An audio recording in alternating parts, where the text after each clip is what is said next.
Ben, écoutez, bonsoir. On va se passer une petite heure sympathique ensemble. Merci à tous d'être là ce soir, après des journées un peu fatigantes en ce moment. Donc, on va essayer de rendre cette séance agréable. Euh, Ça fait quelques webinaires dont on parle donc du GTO et des évolutions de ces biomatériaux. On va continuer dans ce même registre avec plus de cas et plus d'évolutions et plus d'indications. Euh, ouais. On va attendre peut-être 5 minutes de plus parce que ça commence à se remplir et on ne voudrait pas que les gens rentrent. Donc, ouais. Donc, il est 7 heures, on attend à 7h05. On commence à 7h, 19h05. Comme ça se remplit comme il faut.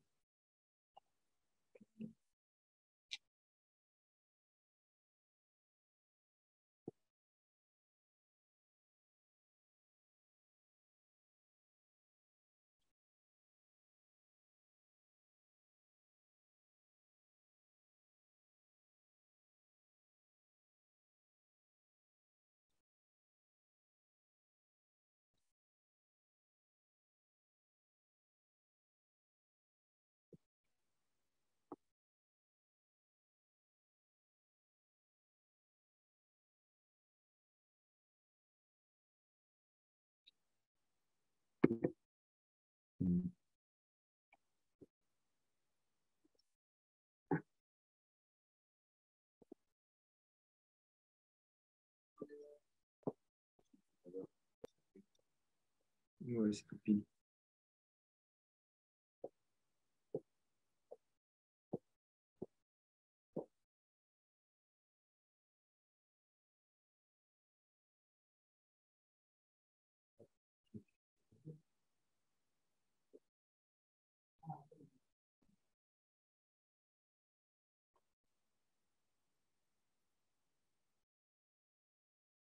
Recording in progress.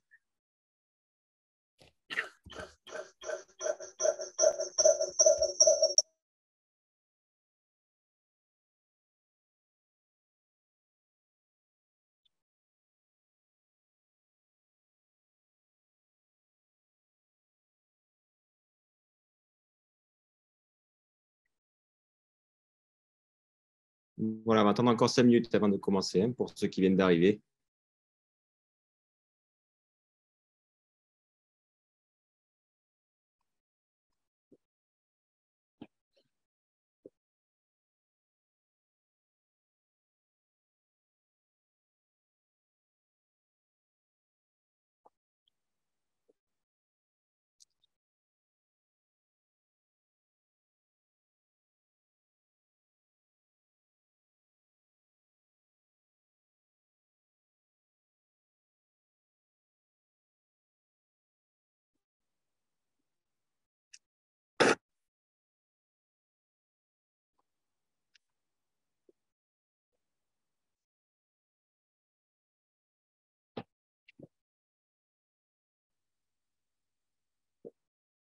C'est eux.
Voilà.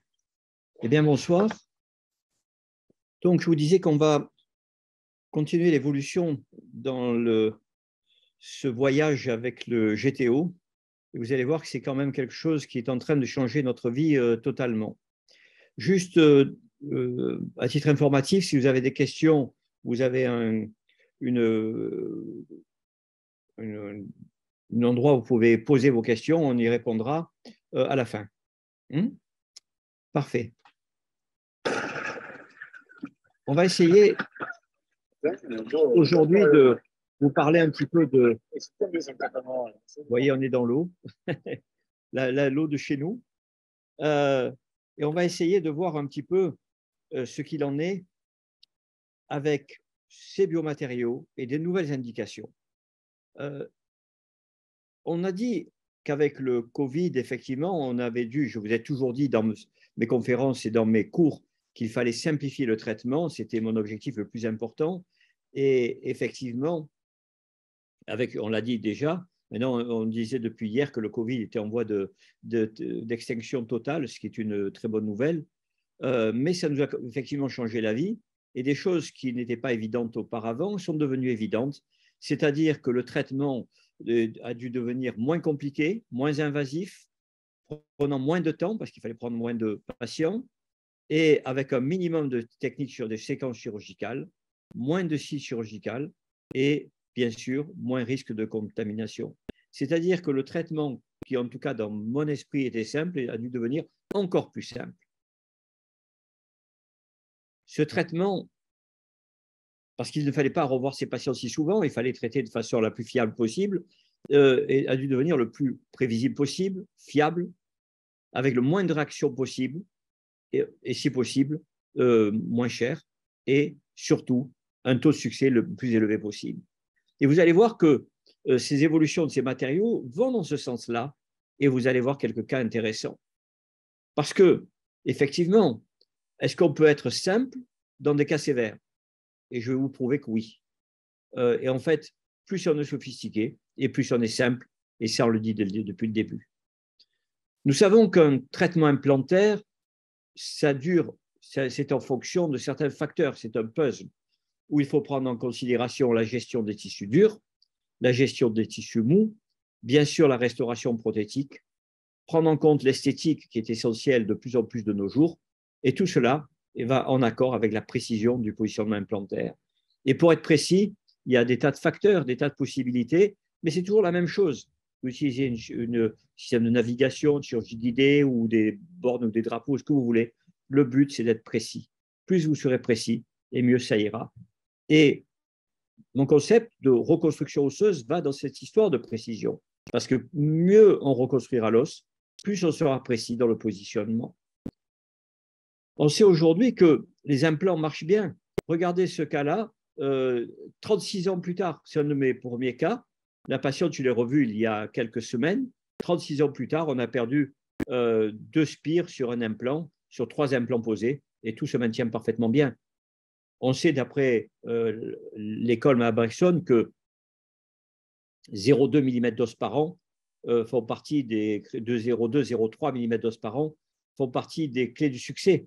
C'est-à-dire que si on était dans un critère normal, 0,2 par an, ça fait 2 mm, 30 ans, ça fait 6 mm, 36 ans, ça fait 7 mm. C'est-à-dire que même en ayant un succès normal, on aurait dû perdre 7 mm, c'est-à-dire plus de la moitié, voire les 2/3 de ces implants-là.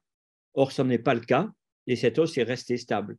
Ce qui veut dire que si on a un bon concept, si on met des implants de l'os, si la prothèse et l'occlusion vont bien, ben, tout se partira comme il faut. Et une autre leçon que l'on peut tirer de ce cas, c'est que voilà le premier cas qui a été, le premier implant a été posé il y a 36 ans, et vous voyez différents types d'implants qui ont été posés au fil des années, et que cette patiente a perdu ses dents, mais n'a pas perdu les implants. Et c'est ce que l'on voit de plus en plus quand on est rigoureux et qu'on travaille comme il faut en mettant des implants dans de l'os. Puis il y a aussi l'âge. Les gens nous disent, mais vous savez, je suis trop vieux pour avoir des implants ou pour avoir des greffes. Cette patiente est la patiente la plus âgée que l'on ait eu à traiter avec Théo. Elle a 101 ans maintenant, on l'a traitée à 98 ans, 99 ans. Elle a un bridge complet, elle fonctionne bien. J'ai bien sûr demandé à son fils, qui était un ami, l'autorisation de la traiter parce que je ne voulais pas qu'il puisse penser qu'on veut abuser de l'argent d'une vieille dame. Mais cette vieille dame nous a dit, écoutez, moi, je suis en pleine forme, je mange maintenant comme il faut et on n'a plus à me préparer la nourriture dans la moulinette lors des repas de famille. Donc, tous les patients, dans la mesure où, en gros, ils sont en état de venir au cabinet, on peut les traiter. Mais il faut reconstruire l'os et ce n'est pas toujours facile et il faut le faire de la façon la plus simple et raisonnable et fiable possible. Et je laisse la parole à Théo. Bonjour à tous. Donc, on va en profiter ce soir pour faire un tour sur les substituts osseux que nous utilisons au cabinet, que nous utilisons tous les jours d'ailleurs, et voir en quoi ils sont avantageux par rapport à d'autres techniques. Ici, une petite vidéo qui regroupe un peu les différentes interventions sur lesquelles nous utilisons ici du GTO pour la construction d'une alvéole d'une assise centrale, 4 implants dans le secteur antérieur, une extraction implantation immédiate et la mise en place de GTO. Ici, du Génos en association avec du PRF, que nous utilisons pour faire du sticky bone au niveau des sinus. Et ici, encore un cas d'extraction implantation immédiate, où nous utilisons à cette fois du MP3 autour des implants.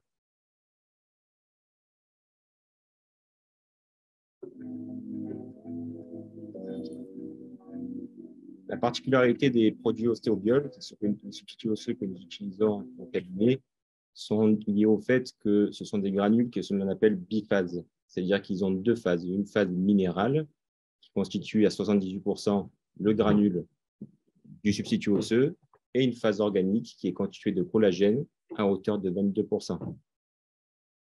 La particularité de la conservation du collagène permet d'obtenir dans nos substituts osseux des propriétés biologiques beaucoup plus favorables que si nous n'avions que la trame minérale.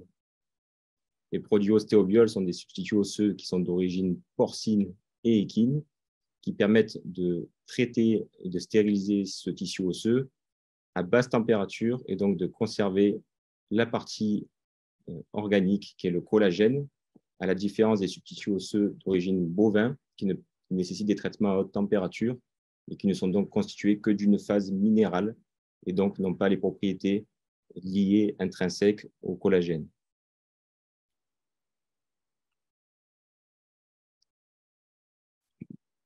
Le produit précurseur de chez Ostéobiol, qui est le Génos, donc qui est ici en flacon, conditionné en flacon, est constitué donc de granules, je vous ai dit biphase, qui ont une phase minérale et une phase organique, et qui, grâce à la présence du collagène, confèrent à ce substitut osseux une propriété hydrophile qui permet de favoriser la formation du caillot par absorption du sang, mais aussi, lorsque vous l'hydratez avec du sérum physiologique ou autre, ou du PRF liquide, par exemple, vous allez créer une expansion du substitut osseux et permettre d'améliorer sa viscosité pour une manipulation plus simple.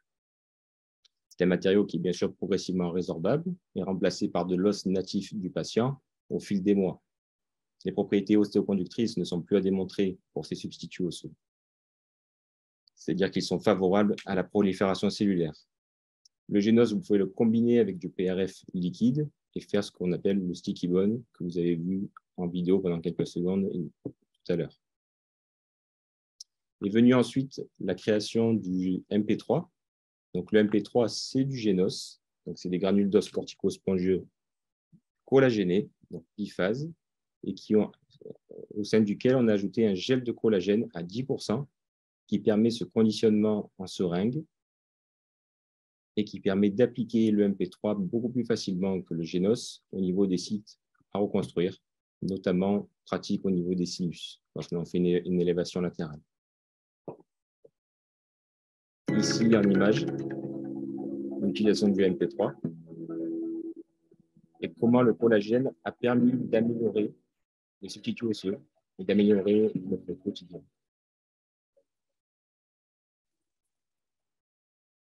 Ici, une canal d'accès latéral et l'élévation de la membrane sinusienne et la mise en place de MP3 pour reconstruire le plafond du sinus. L'application d'une membrane évolution par-dessus pour stabiliser l'ensemble. Donc, on a ici une publication scientifique donc, qui a étudié l'effet du MP3 au niveau des sinus. Donc, ici, vous avez une cinquantaine de patients qui ont été traités. Ils ont tous subi une élévation bilatérale sinusienne et la hauteur osseuse résiduelle était d'environ 2-3 mm. Il a été choisi dans les protocoles de cette étude de mettre en place les implants en même temps que l'élévation de sinus avec du MP3. Les résultats se sont montrés très favorables puisque pour une hauteur osseuse de départ de 3 mm, sur 50 patients traités et 113 implants placés, c'est-à-dire à peu près 2 implants par patient, nous avons eu, les résultats ont montré une reconstruction d'une hauteur de moyenne de 12 mm avec une durée de suivi de moyenne de 5 ans. Et pour les patients qui ont été rigoureux dans le suivi, il y en a qui ont été suivis jusqu'à 10 ans. Ce qui nous permet de dire que le MP3 est un substitut osseux collagéné préhydraté et qui présente des résultats qui sont très satisfaisants et surtout qui ont une stabilité à moyen terme, pour ne pas dire à long terme. Donc, quand on est à 10 ans post-chirurgie et que les résultats sont toujours, la greffe osseuse est toujours présente, ce sont de très bons résultats. Le fait de garder le collagène au sein du substitut osseux va permettre de conférer à celui-ci plusieurs propriétés biologiques, dont renforcer l'action de la fibrine pour la formation du caillot, puisqu'on a vu que le collagène était hydrophile, c'est-à-dire qu'il va favoriser l'absorption du sang au sein du greffon. Il exerce également une action chimiotactique au niveau des cellules souches mésenchymateuses que l'on trouve au niveau de la moelle osseuse ou moelle hématopoïétique. Et le collagène constitue en plus une trame qu'on appelle aussi un échafaudage qui est favorable à l'adhésion de ces cellules souches et qui va permettre et orienter leur différenciation dans la voie ostéoblastique.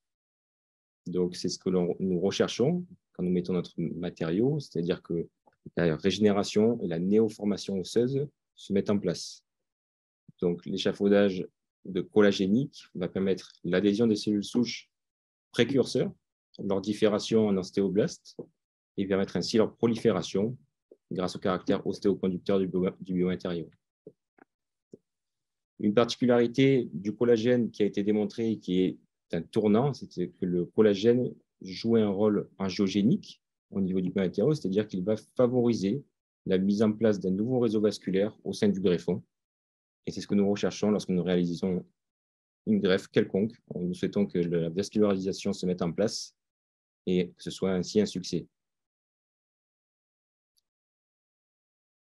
Ici, une publication scientifique qui a été réalisée par une équipe marseillaise, donc fidèle à nos origines, et qui a démontré que le génos et favorise la sécrétion du facteur de croissance de l'endothélium vasculaire, que l'on connaît sous le nom de VEGF, lorsque l'on met ce biomatériau en contact avec les cellules du ligament parodontal, c'est-à-dire lorsque nous faisons une extraction et que nous mettons en place le biomatériau dans une alvéole.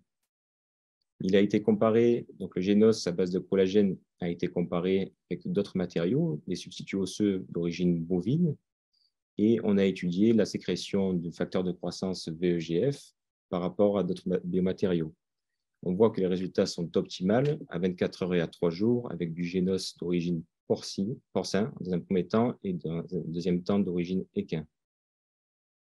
Une deuxième chose qui a été constatée, c'est que la prolifération des cellules endothéliales est bien plus importante avec du génos, donc avec un substitut osseux collagéné, qu'avec un substitut osseux qui est simplement minéral. Nous pouvons donc en déduire que le collagène, et donc le génos, a un potentiel angiogénique favorable et qui va permettre d'établir plus facilement un réseau vasculaire au sein du greffon lorsque celui-ci est au contact des cellules du ligament parodontal. Est venue ensuite une révolution, c'est-à-dire ce qu'on appelle la xénogreffe thermosensible, avec l'apparition du TSV-gel. Donc le TSV-gel, il est composé de collagène de type 1 et de type 3 à hauteur de 30%, d'acide gras polyinsaturé, mais aussi d'un copolymère synthétique dilué qui est à hauteur de 70%. La capacité de ce TSV-gel Et la particularité est qu'il est thermoréversible et thermogélifiant. C'est-à-dire que quand vous êtes à basse température, ce TSV gel va être liquide et lorsqu'il sera à température buccale, il deviendra dur. On passera par une état de viscosité pour finalement durcir et stabiliser le greffon. Donc, c'est une avancée majeure. Après le Génos et le MP3, nous pouvons combiner le TSV gel avec du Génos pour améliorer les propriétés mécaniques du Génos et augmenter ainsi sa stabilité.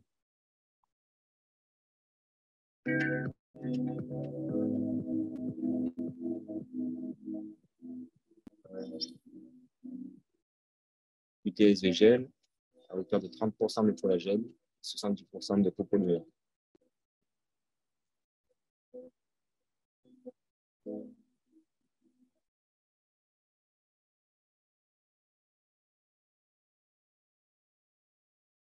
Cliniquement, voici l'utilisation du Génos que nous versons dans une cupule, la présence du TSV gel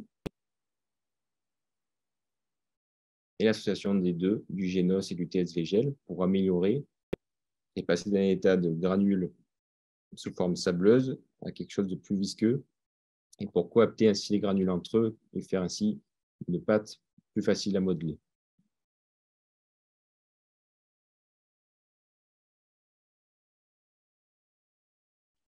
La dernière évolution qui est à jour, c'est-à-dire le matériau le plus abouti aujourd'hui, est le GTO, c'est-à-dire que vous avez ici des granules d'os cortico-spongieux qui sont collagénés également, mais où il y a l'adjonction d'un gel de collagène à 20%, qui est donc le TSV gel, mais qui n'est plus sous forme indépendante. Vous avez donc du collagène dans le GTO, du collagène de type 1 et de type 3, et un copolymère synthétique, c'est-à-dire la même composition que celle du TSV gel, plus les granules d'os cortico-spongieux biphase.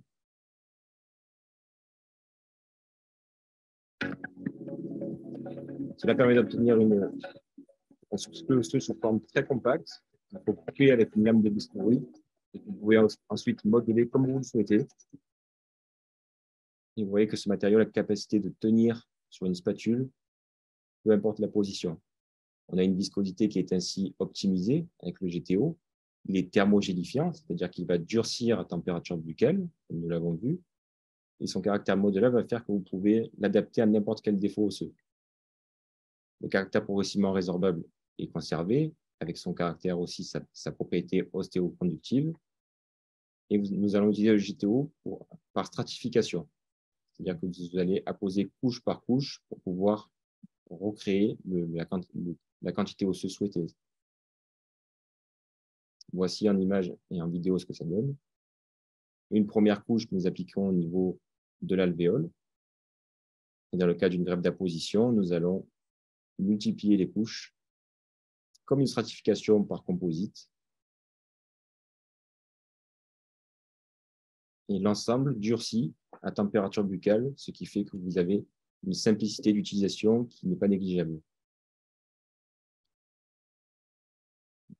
Nous allons voir maintenant quelques cas cliniques avec le Dr Palassi qui va vous montrer l'usage et l'utilisation des différents biomatériaux au travers de différents patients.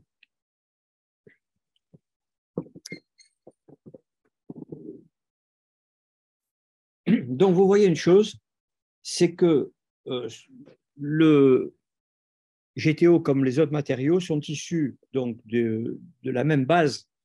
Et personnellement, le MP3, j'utilise depuis 17 ans maintenant. Donc, on peut dire qu'on a utilisé avec le GTO ou d'autres matériaux de ostéobiol plus de 15 ans de recul, ce qui permet d'affirmer des choses sérieuses de ce côté-là. Et on va voir un cas justement avec l'utilisation du TSV gel et pourquoi ce TSV gel a été abandonné et transformé avec du GTO. À l'origine, les deux choses sont les mêmes, sauf qu'un est monophase et l'autre, il faut le mélanger. Et au début, il fallait mélanger l'ensemble. Et vous allez voir ce cas où cette patiente avait un implant antérieur qu'il fallait enlever, avec des dégâts assez considérables de ce côté-là. Vous voyez la perte osseuse de ce côté. Les dents voisines avaient aussi des rhizalises. Elle a eu c'est une dame qui a eu un accident de la circulation. Et nous avons décidé donc d'extraire les deux centrales qui étaient résalisées, ankylosées, avec des résorptions internes, ainsi que cet implant, en sachant qu'on allait perdre beaucoup d'os, et c'est le cas de ce côté-là. Les dents sont extraites à l'utilisation de la piezo, qui permet d'éviter de gros dégâts de ce côté-là, ce qui n'empêche pas d'avoir des problèmes assez considérables là. Et vous voyez le TSV gel, le problème du TSV gel, c'est que quand on le manipulait au niveau de la cupule, il devenait dur, mais quand on le mettait en bouche, il redevenait un peu mou. Et donc, je n'arrivais pas à obtenir la même texture que ce que j'avais avec le GTO au départ, puisque je fais partie du protocole de recherche au niveau de ces matériaux-là. Et j'ai dit tout de suite, j'ai dit c'est très bien, ça durcit, c'est parfait, mais la manipulation n'est pas facile, elle est même compliquée. Et lorsque j'ai pu comparer les deux, je me suis rendu compte effectivement que l'utilisation du GTO monophase était considérablement plus facile. Mais dans un cas comme celui-ci, on a pu obtenir des résultats comme celui-ci. Regardez là aussi la réaction tissulaire au niveau tissu mou qui est tout à fait intéressante. Et vous verrez que c'est encore plus spectaculaire au niveau du GTO monophase. Et on se retrouve maintenant à la phase 2 et on va voir justement à quoi cela ressemble.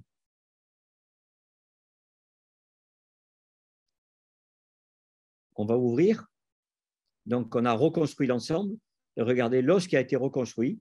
Et on va pouvoir poser ces implants dans des alvéoles qui sont denses, qui sont belles, qui sont dures. Et regardez, même au niveau de la latérale où il y avait une perte osseuse considérable, on a réussi à obtenir quelque chose de tout à fait intéressant. L'os est dense, regardez. On va venir forer en palatin. Et on va essayer de poser les 3 implants de ce côté-là. Parce que cette patiente voulait des dents unitaires. Donc, le forage au niveau de la latérale, et vous voyez que là aussi, c'est très dense. Hein, on a attendu 3 mois et demi. On va mettre un implant narrow de 13 à 15 mm, borne et drapeau. On voit qu'on peut arriver à mettre un 3e implant. Et donc, on va mettre un 3e implant parallèle et mettre nos 3 implants en position. Vous voyez, les implants, on est au couple maximum.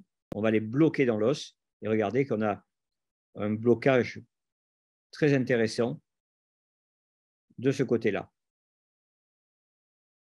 Voilà, on met les vis de couverture, tout est propre et on va pouvoir refermer. Les 3 implants sont en place, le temps passe et voilà le cas final avec une réaction tissulaire tout à fait intéressante. On a préservé le volume que nous avions, même regagné le volume qu'on avait perdu au niveau de la latérale. La ligne du sourire de cette patiente qui venait de Hollande est tout à fait satisfaisante. Mais ce qui est bien aussi, c'est que 4 ans plus tard, rien ne bouge, tout est en place et aucune résorption tissulaire à ce niveau-là. Voilà donc pour le TSV gel. Mais je vous l'ai dit, la compaction du TSV gel peut être un problème parce que ce matériau, après la manipulation, changeait un petit peu de texture et devenait un peu plus mou. C'est un petit peu désagréable, un peu surprenant. Sur cette vue de l'île de Rio, dans le parc des Calanques entre Marseille et Cassis, vous voyez qu'on arrive à avoir une eau quand même assez sympathique dans le sud de la France. On va voir justement maintenant comment arriver à augmenter ces crêtes avec l'utilisation donc de ce sticky xénogreffe qui devient dur, donc ce GTO qui devient dur quand on va le manipuler. Cette patiente-là a une centrale qui a été perdue. On voit une fausse gencive et une prothèse amovible qui est en place, une belle petite provisoire par ailleurs, mais lorsqu'on enlève, on voit qu'on a perdu du volume dans les deux sens, en vertical et en horizontal, avec une concavité que l'on voudrait changer en convexité. Donc la patiente, on le voit, a une ligne du sourire très haute, donc on ne peut pas se permettre d'avoir une dent plus longue que l'autre parce qu'elle se verrait immédiatement. Déjà, quand elle sourit un peu, ça se voit, mais quand elle rit vraiment, c'est vraiment une caractéristique particulière de cette patiente-là. Donc, on va venir récliner un lambeau. voyez la concavité que l'on a, mais lorsqu'on ouvre, on voit qu'il y a des dégâts quand même assez considérables. On pensait quand même que ce n'était pas aussi important que cela. Et ça aurait été un cas de bloc ou de titanium mesh, de mesh titane, pour arriver à reconstruire. Ce qui marche bien. J'ai fait tous ces types d'interventions pendant des années et des années. Seulement, comme je vous le disais, si on pouvait transformer une technique difficile en technique plus facile, ben pourquoi pas? Des mèches de titane ou de Gore-Tex qu'on a utilisé auparavant, lorsque ça s'ouvrait, on avait une prolifération de bactérienne à l'intérieur et on perdait et la mèche titane et le greffon. Et là, ce qu'on va faire, tout bêtement, regardez, on peut mettre l'implant parallèle dans l'axe. On a bien nettoyé l'ensemble. Voilà, l'implant est en place de ce côté-là. Et on va tout bêtement venir compacter, couche par couche, le GTO de cette façon-là. Il devient dur et on peut lui donner la forme que l'on veut. Regardez, on va venir même gagner un petit peu sur les dents voisines pour retrouver un petit peu au niveau des papilles et recréer la convexité que l'on avait perdue au niveau de cette dent-là. Et ça, c'est important. Et donc, est-ce qu'on va avoir besoin de greffe conjonctive? Ben, on va le voir. Il est évident que là aussi, même auparavant, même avec des greffes autogènes, ben, on avait la greffe conjonctive était l'indication de choix. Et j'en ai fait des milliers, voire des dizaines de milliers. Mais là, regardez, on va venir rajouter un peu plus de GTO, y compris au niveau des dents voisines, et on va suturer le tout. Et on va même regarder, on va gagner au niveau du collet des dents voisines. Donc, on va épaissir la gencive et on arrive à recréer une croûte de tissu à ce niveau-là. On va refermer le tout sans membrane, rien du tout. On suture tout bêtement. Regardez le positionnement de l'implant au bon niveau, de la bonne longueur. On suture, regardez qu'on a recréé le volume qui était là. Est-ce qu'on va le garder? Ben, on va voir ça. Mais déjà, lors de l'intervention, ça paraît beaucoup plus intéressant. Regardez la réaction tissulaire incroyable que l'on a. Regardez, on a l'impression qu'on a fait des greffes conjonctives, on n'a pas fait ça. Regardez les papilles qui ont poussé au niveau de la latérale et de la centrale. La vue occlusale, où on a une anatomie tout à fait similaire à ce que l'on avait au niveau de l'incisive centrale et latérale. Et lorsqu'on va venir ouvrir quelques mois plus tard, regardez, lorsque l'on a gagné au niveau des papilles, en vestibulaire et autour de l'implant, sans aucune adjonction de tissu conjonctif, quel qu'il soit. L'implant, bien sûr, est parfaitement intégré. Et lorsqu'on met le pilier de cicatrisation, on va pouvoir mettre une dent provisoire. Regardez le niveau qui est identique des deux côtés.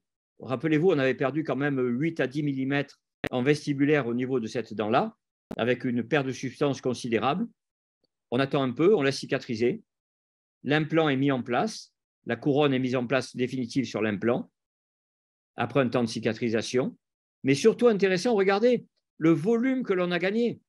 On a mis l'implant palatin. Regardez toute la partie vestibulaire. C'est tout neuf. Regardez ici.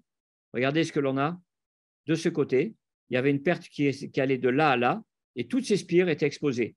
Et regardez même comme le GTO s'est maintenu, vous voyez, au-delà de la crête du col de l'implant. Et cliniquement, regardez la réaction tissulaire qui est spectaculaire, que l'on voit toujours et de plus en plus à l'utilisation de GTO. Et je le dis et je le redirai encore un peu plus tard, qu'on peut gérer les tissus mous avec les tissus durs, en tout cas avec du GTO. La papille, les deux papilles sont parfaitement en place, les tissus sont bien, et la patiente est extrêmement heureuse puisque maintenant, elle peut arriver à sourire à nouveau et être très contente. Puis, il y a des cas qui sont encore un peu plus compliqués. C'est-à-dire que là, on va du côté palatin, on a même perdu de l'os en palatin. Donc, on n'aura pas assez d'os pour arriver à mettre un implant dans la même séance, mais on va vouloir essayer de reconstruire cet os-là. Donc, on va utiliser une fois de plus ce GTO, c'est-à-dire qu'on va couper un morceau, vous voyez, on va le manipuler doucement et lui donner la forme qui nous intéresse et le mettre en place et le compacter comme on le fait ici. Et vous voyez le même protocole, on va venir recréer le volume, on va venir gagner en mésial, en distal, on va gagner en vestibulaire des dents voisines pour recréer du tissu conjonctif qui avait disparu. Regardez le volume que l'on a gagné. Tout à fait étonnant. Regardez, il y avait une lame de couteau Regardez 4 mois plus tard le volume que l'on a. Quand on réouvre, regardez l'épaisseur des tissus que l'on a maintenant, qui est spectaculaire. Et chaque fois que j'utilise ce GTO, on arrive à avoir ce type de réaction tissulaire avec un épaississement du tissu conjonctif en vestibulaire ou même tout autour. Mais ce qui est bien surtout, c'est que le volume, rappelez-vous, là, c'est une lame de couteau.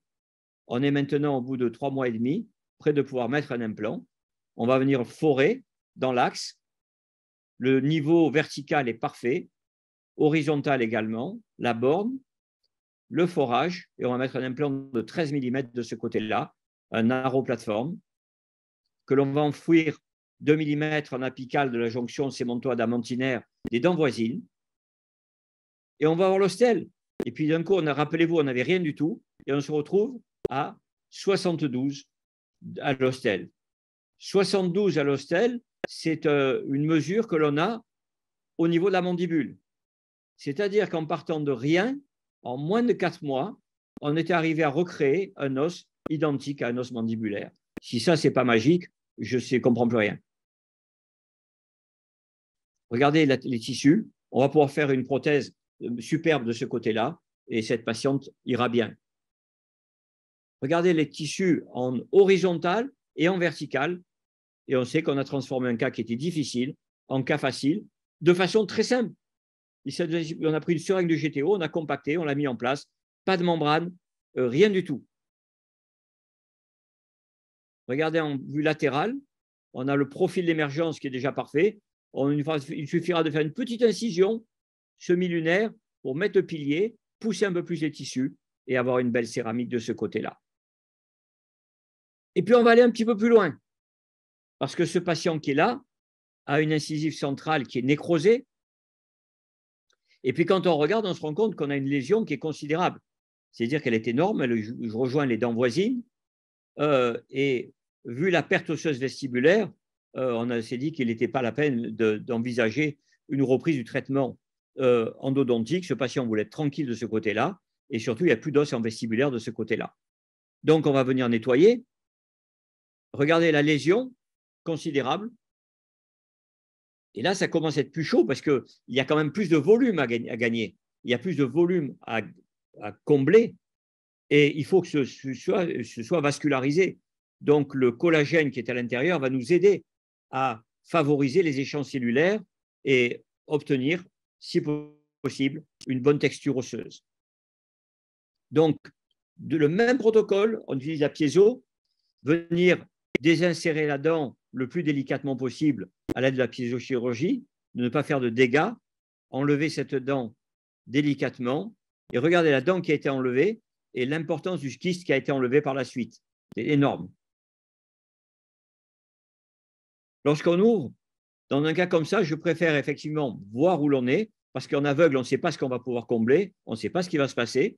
Donc, on préserve la collerette gingivale au niveau du collet des dents.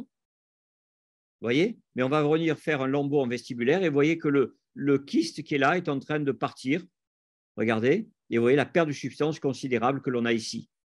Mais il est intéressant de pouvoir préserver ce tissu-là parce que là, c'est vascularisé, c'est bien, et on ne veut pas risquer de perdre ce tissu-là et d'avoir une récession de ce côté. Donc, on va venir sonder, cureter l'ensemble parfaitement et venir compacter, couche par couche, le GTO en profondeur.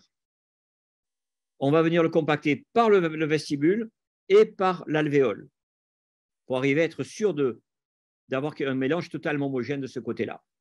Dans ce cas-là, dans la mesure où on avait des tissus, on avait un risque de perforation, un risque, si vous voulez, de fenestration, dans la mesure où il y avait beaucoup de matériaux qui étaient là.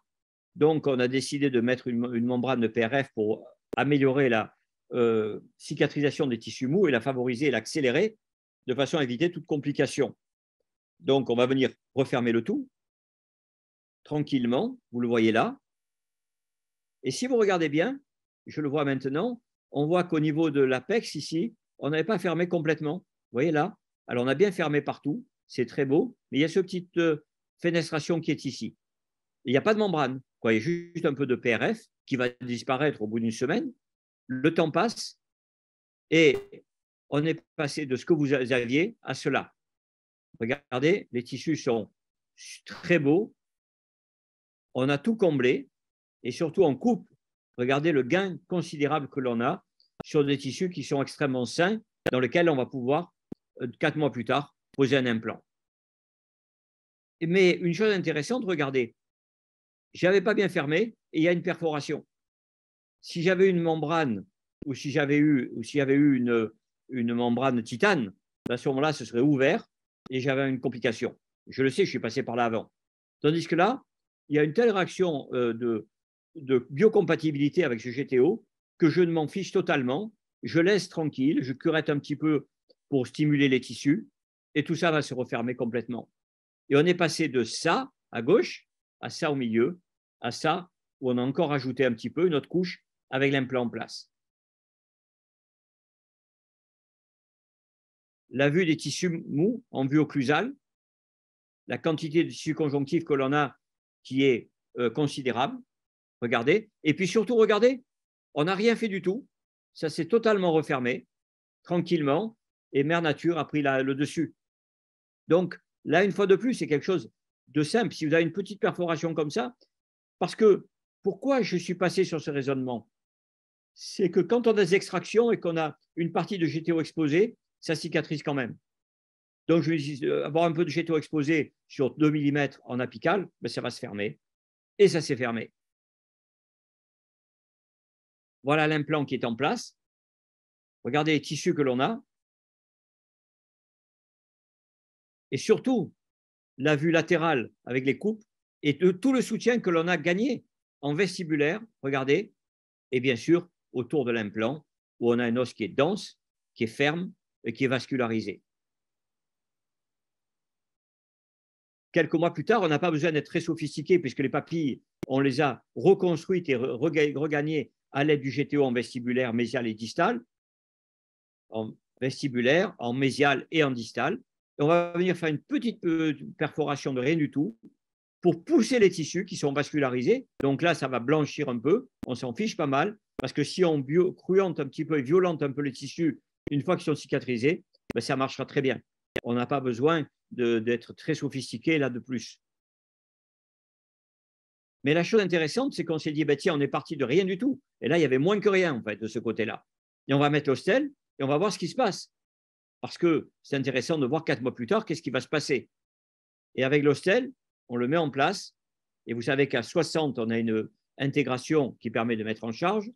70, on est extrêmement bon. Et dans ce cas-là, on a 82.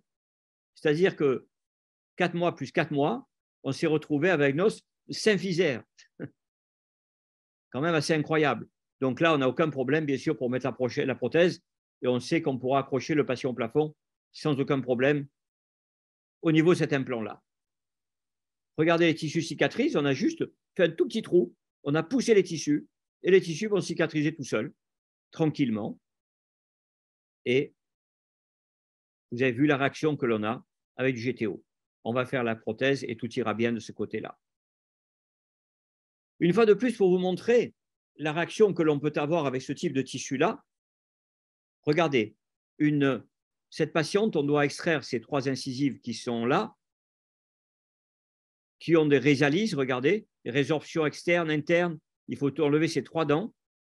Mais si vous regardez sur la vue précédente, voilà, regardez la couleur, forme et texture des tissus ici, qui sont très fins. C'est un biotype fin de ce côté-là. On est d'accord? On va essayer d'extraire ces dents-là, de mettre des implants. Voilà. Et le même protocole, vous voyez le biotype qui est très fin, on va préserver les tissus tranquillement, préserver les papilles, récliner les tissus, utiliser la piezo, enlever ces dents délicatement en préservant bien sûr tout l'os que l'on peut. Ça, vous voyez, je le fais systématiquement aujourd'hui. Et regardez qu'il y a la résorption qu'on avait au niveau de l'incisive centrale. Et une fois qu'on a tout nettoyé, enlevé, regardez les tissus qui sont excessivement fins. On pourrait très bien faire une belle greffe conjonctive de ce côté-là. Mais vous allez voir que sans le faire, on aura le même résultat avec l'utilisation du GTO. Ça, c'est quand même une révolution, mais considérable. Vous ne pouvez pas vous imaginer. Tous les jours, je suis surpris. de ce que l'on peut faire avec ce biomatériau. On va venir forer au niveau de la centrale, l'autre dent. On va venir forer.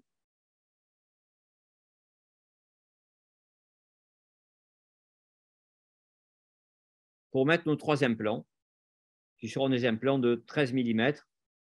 On va forer un petit peu plus pour avoir un col au niveau palatin, vous voyez, pour qu'il n'y ait pas de rebords osseux en palatin qui peuvent gêner lors de la prothèse. Et puis, on va venir insérer tout bêtement le GTO, vous le voyez. Ce n'est pas très académique, ça ne fait pas très glorieux, mais c'est simple et ça marche. On fait la même chose de ce côté-là. On va venir l'enlever. Et donc, on va compacter le GTO contre le rebord des alvéoles. Et ça, je peux vous dire qu'en ayant fait ça depuis plus de 10 ans avec le MP3, ça marche parfaitement bien. Et le MP3, c'est du GTO dur. Donc, ça marche de la même façon. Par contre, on va mettre un excès là. Vous le voyez? Voilà l'excès qui est ici.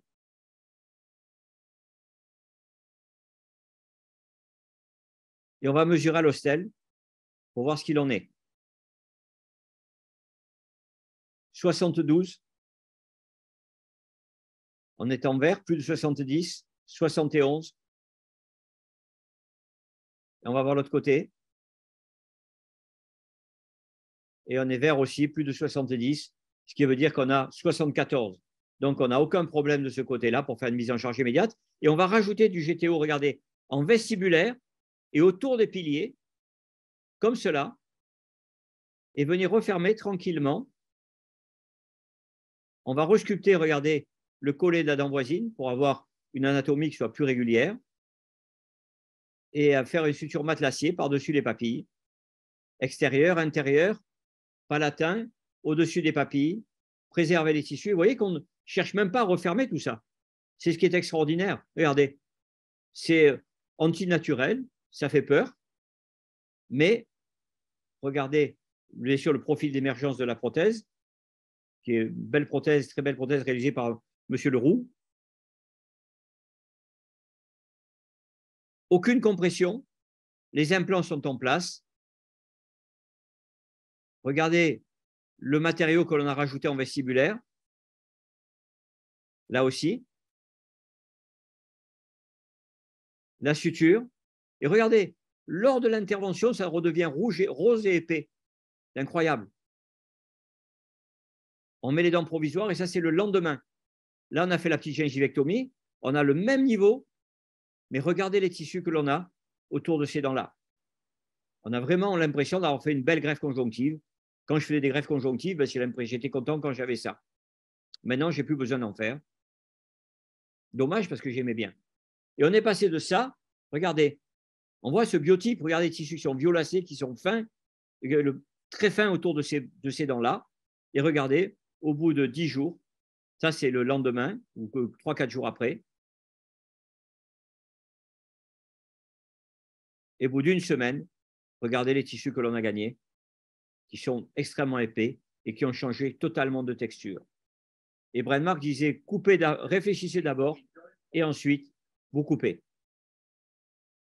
Et on va continuer et terminer par un cas, deux cas de traitement postérieur et bien sûr de sinus lift. Dans un cas comme celui-ci, on a décidé de mettre un implant postérieur, un seul pour des raisons d'ordre financier de ce côté-là, et on voyait qu'on avait un os. Ah non, excusez-moi, je me suis trompé de cas. Ça, c'est le cas où on doit tout faire. Ce n'est pas la même chose. J'avais laissé l'autre radio. Voilà, dans ce cas-là, cette patiente vient avec un édentement postérieur, bilatéral, et des lames de couteau. Cette patiente habite à l'étranger, elle habite même très loin, et elle m'a demandé de savoir si on pouvait faire le plus de choses possible.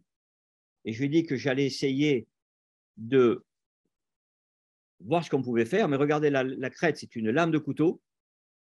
Il n'y a pratiquement plus rien de ce côté. Regardez là, c'est perforé.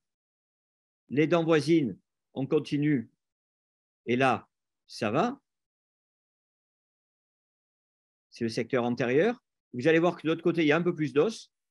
mais la prémolaire, il faudra l'enlever parce qu'elle sera perdue.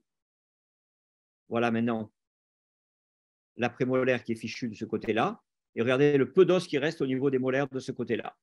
Donc, j'ai dit que j'allais essayer de voir si je pouvais tout faire d'un coup, mais ce n'était pas gagné parce que c'est un peu compliqué. Voilà, la patiente avait la vue occlusale. C'est une patiente qui a une quarantaine d'années, qui est très sportive, en bonne santé, mais son problème à elle, ce sont les problèmes dentaires. On lui avait proposé, excusez-moi, on lui avait proposé de faire une prélèvement de crête iliaque, d'attendre 1 an, de poser des implants, d'attendre 6 mois, de faire la prothèse. C'était quand même un peu lourd. Et moi, quand je lui ai dit que je pouvais probablement faire tout en une fois, elle était quand même assez émerveillée et d'abord un peu dubitative. Vous voyez, la patiente, le problème que l'on a, c'est qu'elle a perdu un étage postérieur. Elle a le menton de sorcière qui part en avant et on a les sillons nasogéniens qui sont marqués. Il va falloir qu'on lui gagne un support postérieur à cette patiente-là. Sinon, ce n'est pas bon. Regardez le menton qui part en avant, caractéristique des patients à qui manque du support postérieur.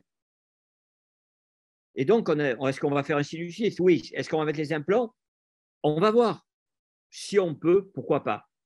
On a bien sûr une énorme littérature en relation avec l'utilisation de ce type de biomatériaux d'ostéobiol et d'élévation de sinus.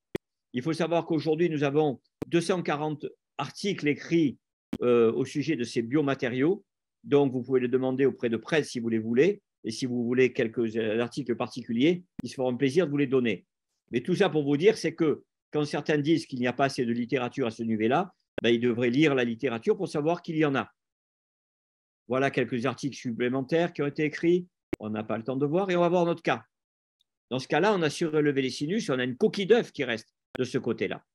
Et comme on avait une coquille d'œuf des deux côtés, on a décidé d'utiliser les forêts d'Encha pour, vous voyez, accroître la stabilité initiale de ces implants, parce que s'il y avait 1 à 2 mm d'os, c'est un peu limite pour les faire tenir. Par contre, il faut faire très attention quand vous avez une coquille d'œuf si fine, c'est de ne pas chauffer l'os et de ne pas entraîner un échauffement. Parce que si vous chauffez l'os, vous perdez carrément tout l'os de ce côté-là.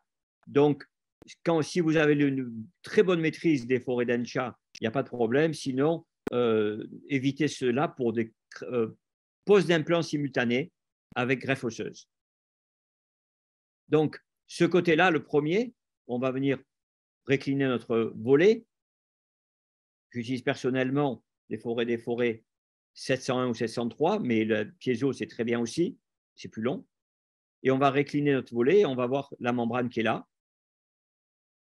La membrane a des chances de se déchirer un peu, ce qui n'est pas grave, parce qu'on va venir protéger la membrane et utiliser des membranes PRF pour doubler cette membrane-là. Et on va venir très délicatement forer avec le dencha pour essayer de densifier cet os-là. De ce côté-là, on a utilisé du Génos avec du IPRF, donc du sticky bone. Et on a utilisé les implants de ce côté-là qu'on a mis en place.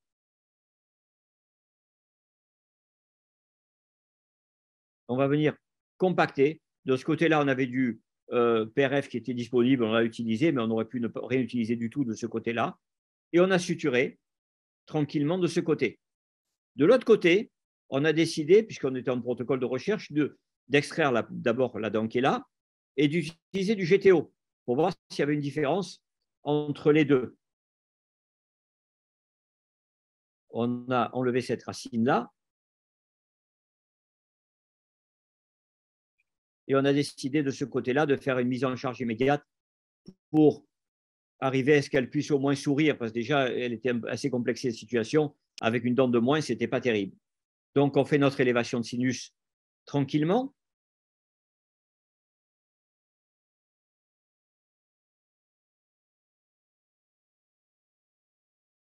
Délicatement, comme cela, vous le voyez. Et on va venir forer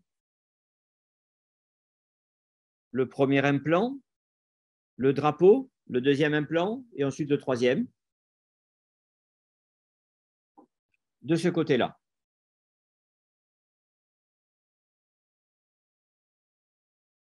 On va venir faire le trou. Vous voyez qu'il n'y a pas grand-chose comme épaisseur. Vous vous rappelez, il y avait 2 mm de ce côté.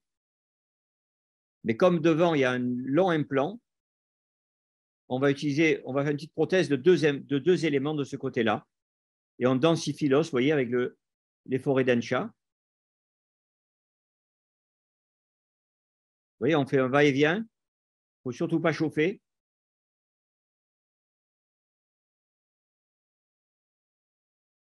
Et ça me permettra de stabiliser, de bloquer ces implants comme il le faut, tranquillement. Vous voyez, ça blanchit. Mais de ce côté-là, on a décidé d'utiliser du GTO.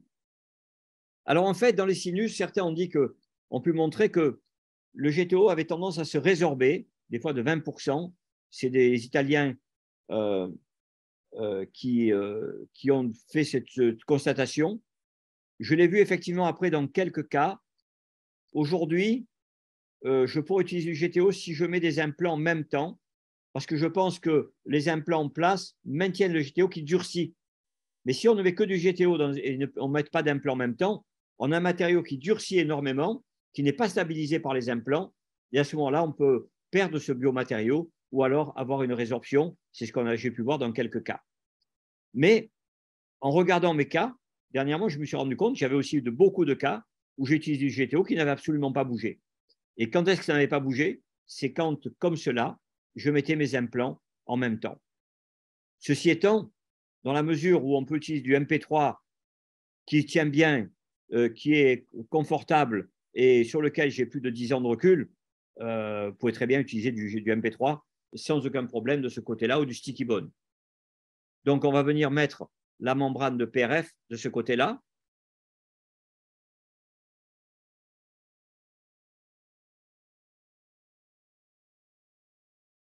Et mettre les implants.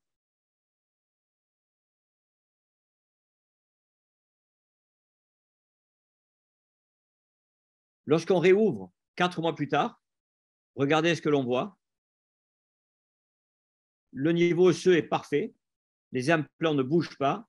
On a comblé, regardez le cratère qu'on avait qui était énorme. L'implant est totalement enfoui puisqu'on l'a recouvert de GTO. Regardez comme il est enfoui. Et on fait la technique de papille pour arriver à recréer de belles papilles autour de ces implants. On fait la même chose de l'autre côté.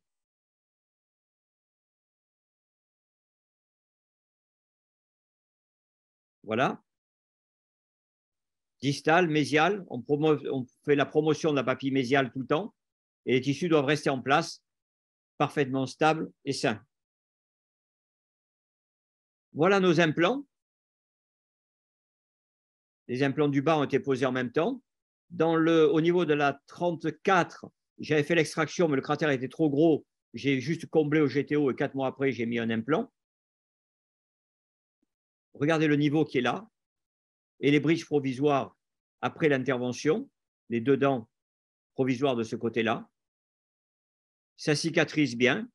Elle repart dans son pays et elle revient quelques années plus tard, 4 ans plus tard. Regardez le niveau osseux que l'on a, en haut, en bas. Parfait, il y avait 1 mm d'os. On a transformé un cas qui était désespéré en concept en une intervention. Une intervention. Plus la phase 2, bien sûr. Donc 2, allez. Et en 4 mois. Pas mal non plus, au lieu d'1 an et demi. Voilà le cas fini. On a gagné du support postérieur, du support de lèvres. La patiente peut sourire à nouveau. Dans ce cas-là, on avait fait, dans le secteur 10, du GTO et du GNOS et UPRF. Ulf Nanmark nous a fait l'histologie de ce cas-là. Et on a pu constater qu'il n'y avait pas de signe d'inflammation des deux côtés, avec les deux matériaux, que les deux côtés montraient des signes d'angiogénèse, qu'on avait même une plus grande quantité d'os du côté du GTO dans ce cas-là, mais que bien sûr, de nombreux cas supplémentaires étaient nécessaires pour confirmer ce que l'on voyait. Voilà l'IPRF avec le GNOS et le GTO. Mais surtout, une chose aussi importante, et ça c'est ce qui nous mène, qui nous guide et qui nous passionne, c'est le changement chez cette patiente. Lorsqu'elle est venue au départ, et le sourire que l'on a, le cas fini. Regardez le changement dans son visage et surtout dans ses yeux. et on voit qu'on lui a vraiment rendu un fier service. Le temps passe, elle revient, voilà, la prothèse est en place, tout se maintient bien, le haut et le bas, et les radios, 4 ans plus tard, en haut et en bas. Nous n'avons pas perdu 1 millimètre d'os. L'os est remodelé, ce qui est normal quand on fait des élévations de sinus, et c'est équivalent à ce que l'on a quand on a un cal osseux, on a une surproduction d'os et ensuite ça se reprend dans une forme normale. Mais regardez tous ces implants où il n'y avait plus d'os du tout, où il y avait 1 millimètre du côté 2 et 2 millimètres du côté 1. Et on se retrouve avec des implants qui font 11 millimètres, 13 millimètres, sans aucun problème, parfaitement stable. Et je pense qu'on a rempli notre mission de ce côté-là. Voilà, mes amis, on avait 1 heure pour ce soir. On a exactement 1 heure. Vous savez, la prochaine fois, je vous montrerai des cas encore un peu plus compliqués. On en a, et des cas complexes, des cas avec plus rien du tout, il n'y a plus d'os. On se demande même ce que l'on peut faire. Mais juste pour vous dire que notre cheminement est le même, de la rigueur. Et vous voyez que on a un matériau qui est fiable, qui marche bien. La courbe d'apprentissage est tout à fait favorable et on bénéficie surtout de ces plus de 15 ans d'expérience du MP3. Donc, ce gel nous a permis de modifier les indications, la texture de ce matériau d'une façon tout à fait incroyable, dans des choses que nous n'imaginions pas auparavant. Voilà, et là tu me caches là. Voilà la patiente, le cas fini, 4 ans plus tard, très contente. Elle est venue pour cet été, elle habite de l'autre côté du monde, et donc elle est venue en contrôle et on voit qu'elle est excessivement contente de ce côté-là. Voilà. Sur cette vue du Frioul, je vous remercie pour votre attention et cette vue de beau tissu reconstitué avec du GTO. Et donc, on va répondre avec votre question. Question pour le 15 vestibular ou mandibulaire. Alors, la question, une des questions était, bon, un qui a dit bonsoir, l'autre qui est en mandibulaire. Après, c'est pour toi. Hein? Tu peux répondre? Oui. Bon, alors, moi, ce que je dis à la 2, donc, dans le cas mandibulaire, là encore, je suis en phase d'apprentissage. Je ne suis pas un centre universitaire, donc j'ai eu pas mal de cas où j'ai gagné 2-3 millimètres en postérieur. Je ne cherche pas à gagner plus. Certains montrent des cas spectaculaires avec des membranes, avec des vis, des tentes, des blocs osseux et des techniques de Coury ou autres. C'est vrai. Moi, je progresse délicatement et j'estime qu'on peut gagner sans problème 3 millimètres en vertical. Et comme nous savons depuis tous les travaux de notre ami Renoir que les implants courts fonctionnent bien, à ce moment-là, on peut très bien, s'il y a 5 mm, mettre 3 mm de plus, on met des implants de 8 et on a gagné. Et plus d'expérience sera valable pour le vertical en postérieur. Après.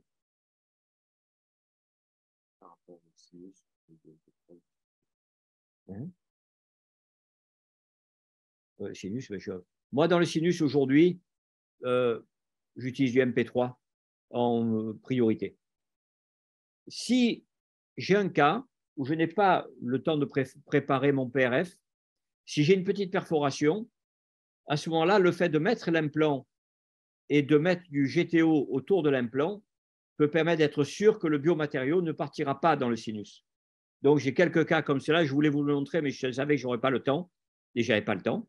Mais c'est une option pour le GTO. Dans la mesure où on a d'excellents résultats sur plus de 15 ans avec du MP3, aujourd'hui, j'aime bien utiliser du MP3. J'ai utilisé le GTO. Je vous montrerai un cas dramatique. On a fait élévation du sinus, élévation des fosses nasales avec une coquille d'œuf au maxillaire. On a utilisé du GTO dans certains cas. On a d'autres cas où on a fait du MP3. J'ai des résultats similaires. Voilà. C'est bon. Écoutez, mes amis, on est dans le timing. J'espère que… non, ça va. J'espère que vous avez passé une bonne soirée avec nous. Et puis, la prochaine fois, je vous montrerai quelques cas encore un peu plus sportifs. Et ça, on en a, on est rempli de cas sportifs. D'ailleurs, quand ils viennent chez nous, ils n'ont plus d'os. Donc, de voir des gens avec de l'os, ça fait drôle. Et donc, j'espère que cela vous a servi. Et vous savez, sachez une chose, je suis un client, je paye mes biomatériaux. Je pense que je suis celui qui donne le plus d'argent en Europe à Ostéobiol, mais je le donne volontiers parce que ça marche bien. Et ça me permet d'être libre et de dire ce que j'ai envie de dire. Et si je n'ai pas envie de le dire, je ne le dis pas. Voilà, c'est quand même, ça méritait d'être là et je ne fais la promotion de rien du tout. Nous avons d'excellents rapports avec Pierre-Yves Le Mahout, le PDG de Pred, et nous nous respectons et je vous montre notre vie de tous les jours. Merci et à bientôt. Bonne soirée. Merci à tous. Bonne soirée.